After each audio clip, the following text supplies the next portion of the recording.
اہم خبر شامل کرتے ہیں اسلام آباد سے، جہاں اس وقت وزیر اطلاعات شبلی فراز میڈیا سے گفتگو کر رہے ہیں۔ آئیے آپ کو براہ راست اسلام آباد لے چلتے ہیں۔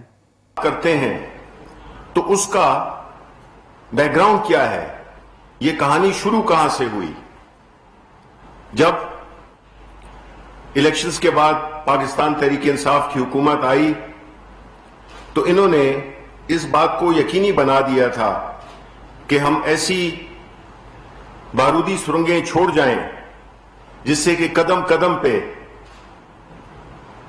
ان کو نقصان پہنچ سکے، کیونکہ اقتدار کو تو یہ اپنا خاندانی حق سمجھتے ہیں۔ جب ہم آئے تو اس وقت جو فورن ایکسچینج ریزروز کی پوزیشن تھی وہ 6 ہفتے سے زیادہ کی نہیں تھی، اس سے بھی کم تھی۔ اس وقت جو کرنٹ اکاؤنٹ ڈیفیسٹ ہے، یعنی کہ جو برآمدات اور درآمدات کا جو فرق تھا وہ $20 ارب سے زیادہ کا تھا، مانی کہ ملک کو ڈالر چاہیے تھے چیزیں امپورٹ کرنے کے لیے جو کہ ہمارے پاس تھے ہی نہیں۔ اس کے علاوہ جو قرضہ تھا 30 کھرب روپے کا، اس کے سود کے لیے صرف 2.9 بجٹ میں رکھے گئے اس سود کو ادا کرنے کے لیے، یعنی 2.9 کھرب سود کو پے کرنے کے لیے، اصل کی بات ہی نہیں ہو رہی ہے۔ اس کے علاوہ جو ڈالر تھا اس کو انہوں نے ایک مصنوعی سطح پہ رکھا ہوا تھا۔ اسحاق ڈار، یہ وہی اسحاق ڈار ہے جن کو شاید خاقان عباسی اپنے جہاز میں چھپا کر اور فرار قرار دیا تھا۔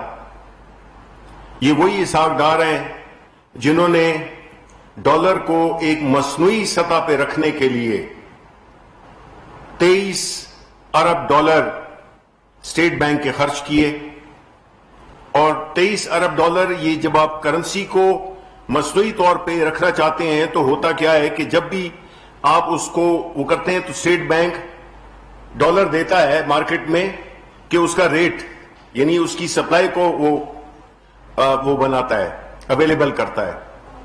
تو جب ڈالر کو اس مصنوعی سطح پہ رکھا تھا تو اس سے ہوا کیا؟ اس سے ہوا یہ کہ ایکسپورٹس تو یہ بڑھا نہیں سکے، یعنی ان کی جو 5 سال کے دور میں اپنے آپ کو یہ کاروباری کہتے ہیں، اپنے آپ کو اس ملک کا خیر خواہ کہتے ہیں، انہوں نے $1 کی ایکسپورٹ نہیں بڑھائی۔ اور یہ سبجیکٹ میں اس لیے اچھا جانتا ہوں کہ میں اس وقت ان کے دور حکومت میں کامرس کا اسٹینڈنگ کمیٹی کا چیئرمین تھا۔ انہوں نے جان بوجھ کر پاکستانی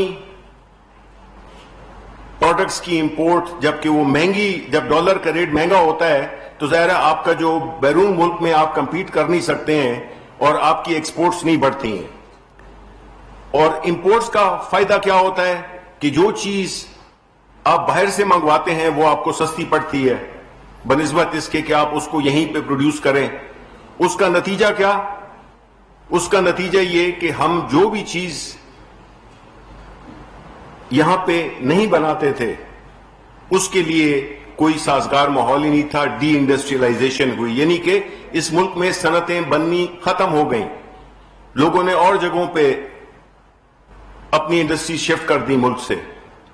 اس کی بنیادی وجہ یہی تھی کہ انڈسٹری تباہ ہو گئی، ملک میں نئے کارخانے لگے نہیں، جس کی وجہ سے جو روزگار کی فراہمی ہے، جو فورن ایکسچینج کی بچت ہے، وہ ساری چیزیں جو ہیں وہ اس وجہ سے متاثر ہوئیں۔